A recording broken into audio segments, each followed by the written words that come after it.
Shalom. I want to start off this video by giving all praise, honor, and glory to Yahweh, Bahashim Yahushua, Bahashim Rakakadash. I want to give double honors to my apostles and elders of Great Millstone who rule well, and grace and peace to you elect around the four winds, believing and pushing this truth in all sincerity. May the blessing of election be upon your houses. This is your fellow servant, recall your friend at GMS Orlando Camp, coming at you with another impromptu live stream. All right, as you see from the title of this live stream, the enemy has left residue, and the Lord is coming to restore. All right, and excuse the shakiness. I don't have a camera stand. This is once again an impromptu live stream. Just want to strike while the iron's hot. But this is something I've been meditating on for a minute now. And I just had to pull the trigger on this lesson. Because as it stands, the enemy has left residue of our people. All right, the enemy being chiefly the so-called white man, Esau, Edom, according to the Bible. All right, the enemy has left residue. All right, now I remember I was watching a podcast, me and the brothers, maybe a couple of weeks ago, and we were watching the Math Hoffa podcast, and it's a battle rapper named Smart Guy, and he mentioned how what the so-called white man has left us in our communities is residue. All right, he's completely pimped us out spiritually, mentally, physically. All right, and what's left in our communities is the residue of our people, the leftovers. All right, we can get into the definition of residue. All right, or for Google, it says the remains after the main part is taken. All right, and the best way I can explain that is like, how back in the world you used to partake in Thanksgiving, and after everyone's ate their food, the residue would be those parts that people were picking off of, the parts of the turkey that your family picking off of, the parts of the yam that your family picking off of, the leftovers, the parts that nobody really wants, but it's just there, so you use it. That's what residue is. All right, that's a part of the definition of residue. It says remains after the main part is taken, leaves, extra, dregs, the leftovers. All right, and what's been left of the communities of you so-called Negroes, Latinos, and American Indians are the dregs, the leftovers. You look at our community as a whole, just take the so-called black community, which is on the forefront of every major platform in the world. The so-called the Southern Kingdom is looked at with a scope around the world. Being that the head, being that Judah is the head tribe. It's on the scope. And when you look at the community of the so-called black, the so-called black community, you see dregs, you see the residue. It's nothing but a culture of death. You have our women out here twerking out, and I wanted to incorporate some videos alongside with this live stream, but I just didn't have the chance. I really had to pull the trigger on this one. I had to pull the trigger on this lesson because it was burning at my spirit. It was burning at my spirit, man.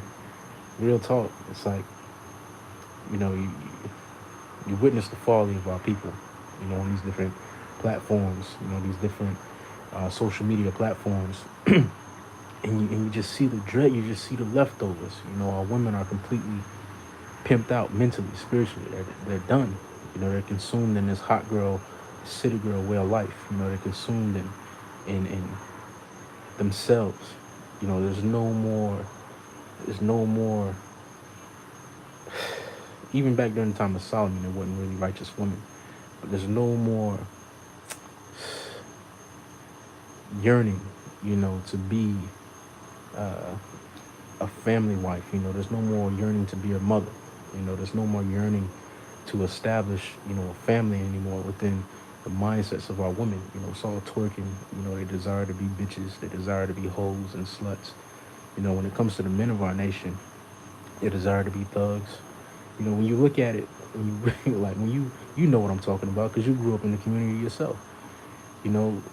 To be a nerd, so to speak, to be someone who is knowledgeable is frowned upon. You get clowned for that. Rather rather than uphold it. You know, you get clowned for being knowledgeable. You get clowned for being spiritual, a spiritual man, a righteous man. You know, rather the men of our nation would rather be thugs, gangsters, goons, goblins, niggas. You know, they'd rather uphold this rap image than to uphold themselves as stand-up men, of men of integrity.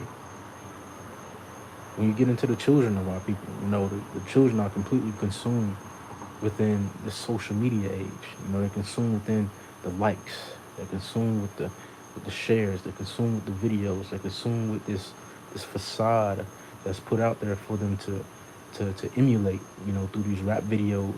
You know, through the so-called school system, the fool system. You know, it's put out there through their different peers. You know, they're taught from the youth up to crash out, and that's our culture in a nutshell. And not excluding the Northern Kingdom as well. All right, because the Northern Kingdom is silly as hell, man. And they emulate the same thing that Judah, Benjamin, and Levi do, just with a different slang to it. You know, it's just niggas that speak Spanish, basically.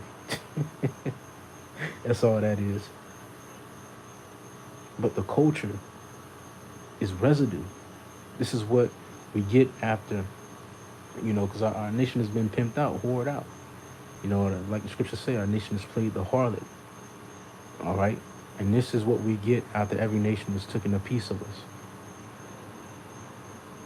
You get black culture, you get Latino culture, you know, you get Native American Indian culture. You know, this is what you get, the dregs, you know. But I wanted to start off here with this precept, right? Here in Malachi, the 3rd chapter. And we can get verse 2. It says, "But unto you that fear my name shall the Son of Righteousness arise with healing in his wings, and shall go forth and grow up as the calves of the stock."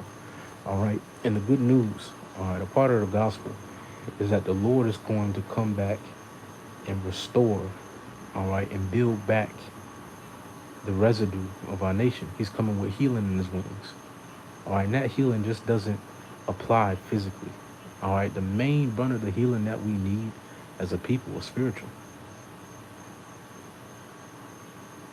It's spiritual, really. Because when you look at the problems that all of our people face, it really stems from a spiritual lacking,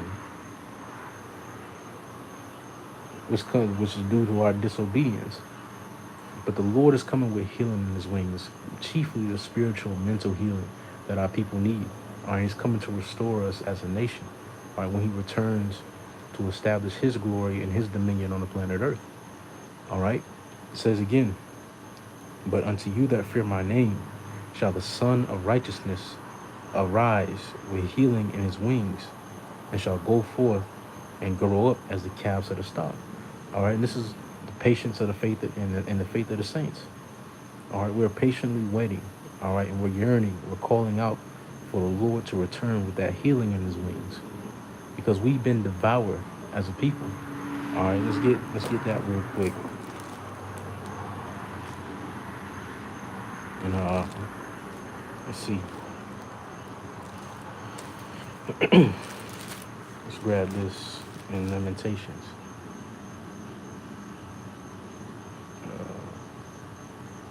Hold on.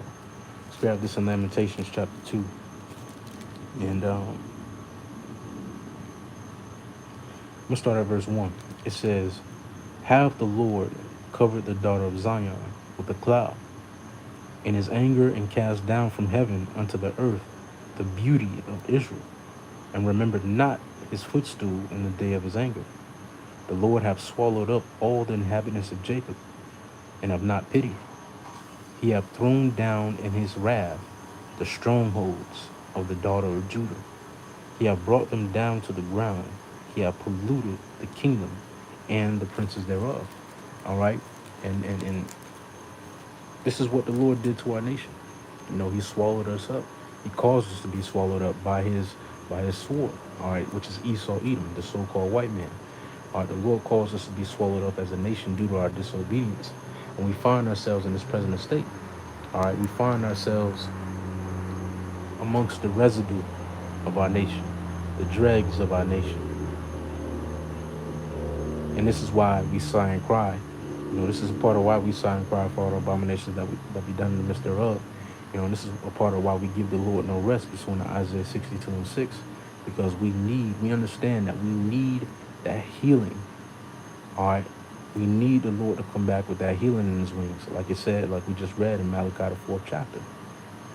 That healing is necessary because for the majority of our people, they're sick. And it's a terminal illness at this point. All right, there's nothing you can say, there's nothing you can do, there's no way to compel them. They're sick, they're terminally ill. And like the scriptures say, and in the book of Sirach, the 30th chapter, I believe it's the 17th verse, death is better than continual sickness. Death is better than continual sickness. That's the cure for continual sickness, death. And that's what the Lord is coming with. He's coming with that cure. Because like it says in Isaiah, the 1st chapter, the whole head is sick. From the head to the toe is sick. Man, I seen some videos today.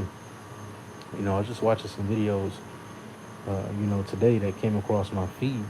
And, it's even though we know why, we're still living in the reality of prophecy.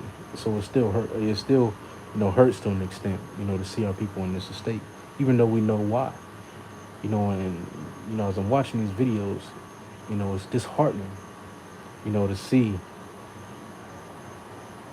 or to know rather, where we should be and where we were at a time, and to witness where we are right now as a nation, to where even the elderly of our nation are fools.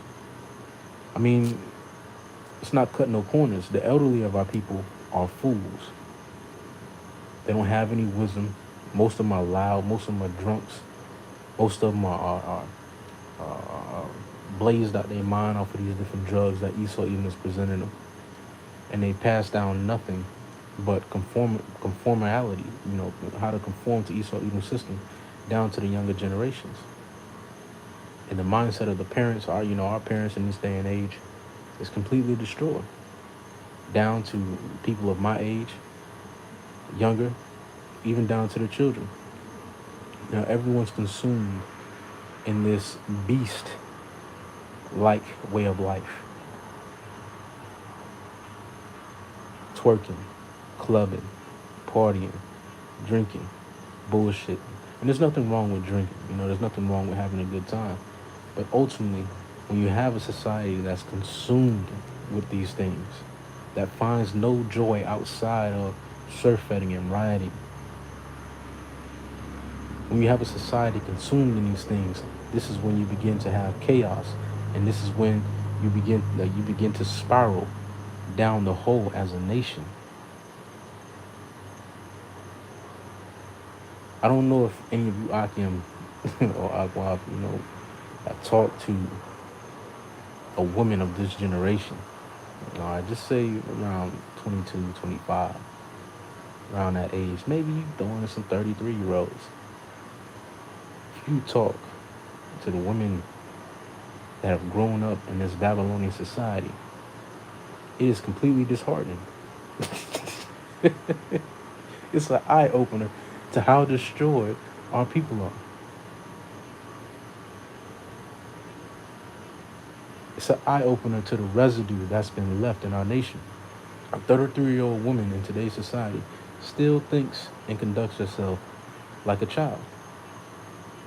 And the men aren't excluded. The men are included in this as well. You talk to a man, any of you Akim ever talk to a man of our nation, 22 to hell, 50. It's a showcase of the residue that's been left from the enemy.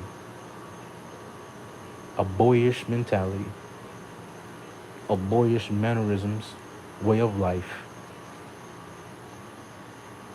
And these things must stop.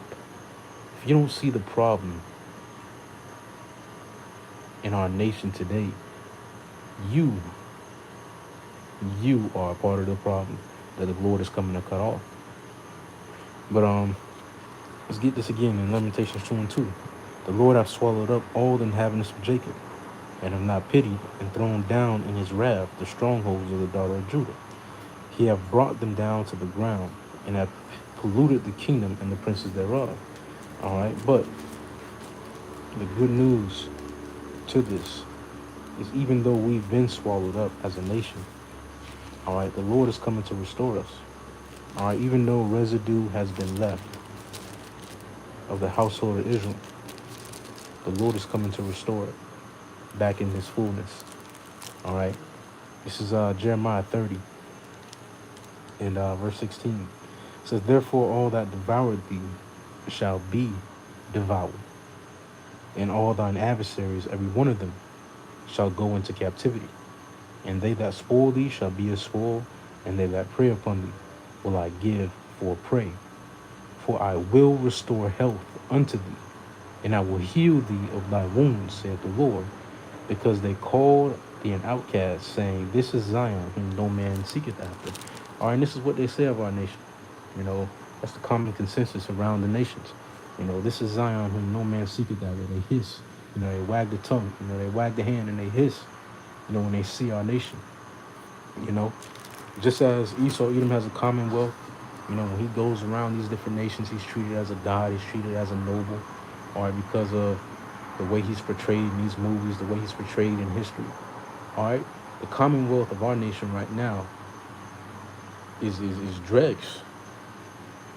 No matter where you go, you're looked at as a thug, a nigga, a spick, an Uncle Tomahawk. No matter where you go. And these things have to stop. Because our nation was created to be above all nations that were upon the face of the planet Earth, pursuant to Deuteronomy, the 7th chapter. This is our state. Our state is to be above. Our state is to be the trendsetters in righteousness. Our state truly is to be the leaders of the nations in righteousness. That's why the Lord created us, literally. That is our purpose.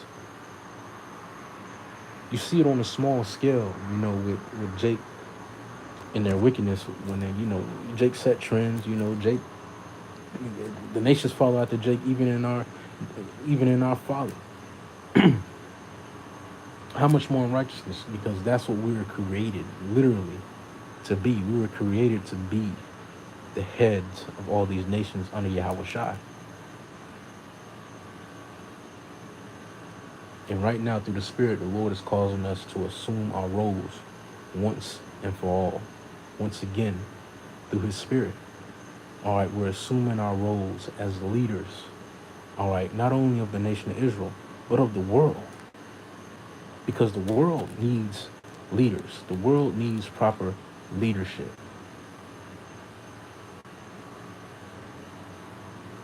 The world needs leadership. These nations weren't born or created to lead. You think Moab was created to lead? Moab wasn't created to lead a damn thing, but the nail salon. Elam wasn't created to lead a goddamn thing. And then it's damn sure about Esau. He wasn't created to lead a motherfucking thing. Look at what he's done in his leadership. He wasn't created to lead a motherfucking thing. It was us from the jump. And the Lord is coming to restore that. Or he's coming to restore us as that holy nation once again. This is Jeremiah 30 and 16. Therefore all that devour thee shall be devoured, and all thine adversaries, every one of them, shall go into captivity. And they that spoil thee shall be a spoil, and all that prey upon thee will I give for a prey. For I will restore health unto thee. And I love the way the Lord talks. You know, I love the way the Lord speaks to us. I just love the way the Lord speaks to us, because the Lord speaks to us in definitives. The Lord don't leave us with no gray areas. He don't leave us guessing. The Lord tell us straight up skinny. I love the way the Lord talks to us. Listen, Jeremiah 30 and 17. For I will restore health unto thee, and I will heal thee of thy wounds, saith the Lord. Because they called thee an outcast, saying, this is Zion, whom no man seeketh after. And this is the Lord talking to us. He said he will restore us. He will come with that healing. All right. And we're in the process of that healing, that restoration right now. All right. Right now, through the Spirit, all right, the Lord has been restoring the nation of Israel. All right. Starting with, you know, his elect. The Lord, when we're a part of that number. But the men that you see out in the highways and byways week in and week out, all right, the men that have been putting up these e-epistles day in and day out, all right, in the proper name, in the name of Yahweh, Bahashim Yahushai, in sincerity and in truth. All right, that's the beginning of the restoration of our nation. That's the beginning of the healing of our nation. All right, from the dregs and the leftovers that's been left from the enemy. The residue that's been left from the enemy. But that's really all I had to say tonight. I really wanted to put a couple of clips so you can see, exactly what I was trying to get at in this lesson. But our Lord wants us to edifying, regardless, to you sincere occupant Aquaf out there. The enemy left residue, but the Lord is coming to restore and rebuild. All right, and it's starting with us. All right, it's starting with us. The Lord is rebuilding and restoring where his elect, Lord willing, we're a part of that number. But it's happening now. And it's a blessing to be able to partake in this restoration, in this healing process that's been taking place. Because when you look at our people as a whole, you look at the communities, man, it's nothing but residue. It's nothing but dregs. But yeah, I think I'm gonna close it out right here. Hey, shalom to y'all Akim on the comment board. Shalom Akim. Y'all by Shemya Bashar Brakatham. Shalom. Hey, shalom, bro. Yeah, I really wanted to put in some of those video clips, but I might end up, uploading them as a separate little thing. But yeah, I had to pull the trigger on this one tonight, man. I couldn't wait to put the videos together. It's just it was just burning. It was just eating at me. You feel what I'm saying? You know what I'm talking about. But I got you, bro. The water. Hey, this is GMS in his likeness.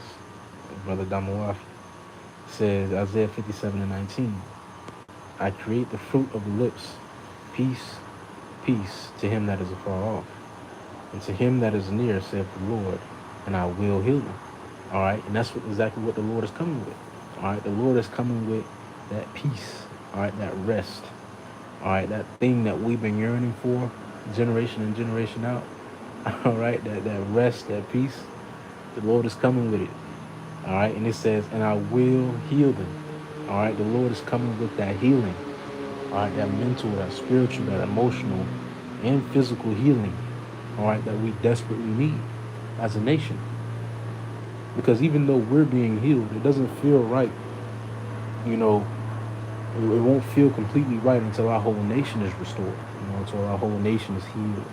And in a good state, and we all get to enjoy that commonwealth. Ultimately, we're fighting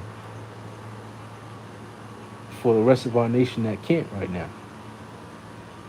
Literally, they can't because they've been blinded. We're fighting for the rest of our nation. And when we be able to elect, really, we're fighting for our children. The fathers, like it says in Romans the 8th chapter. All right, the elect are going to be the firstborn among many brethren. All right, and those are going to be the men who fought valiantly, on this side of life. So in reality, Lord willing, Lord elect, we're fighting for our children. All right, we're fighting for those of our nation who can't, so that we all can enjoy the commonwealth of the nation of Israel, so that we can get out of this residual, dreg-like, leftover state. Hey, but I'm gonna quit babbling, man. Go ahead and close it out right here. So with that being said, Lord willing, to edify unto you elect. I want to give all praise, honor, and glory to Yahweh, Bahashim, Yabashah, Bahashim, Makakodash. I want to give double honors to our apostles and elders of Great Millstone who rule well in grace and peace, to you elect around the four winds and believing and pushing this truth in all sincerity. May the blessing of election be upon your houses. Shalom. Stay up. Till tomorrow.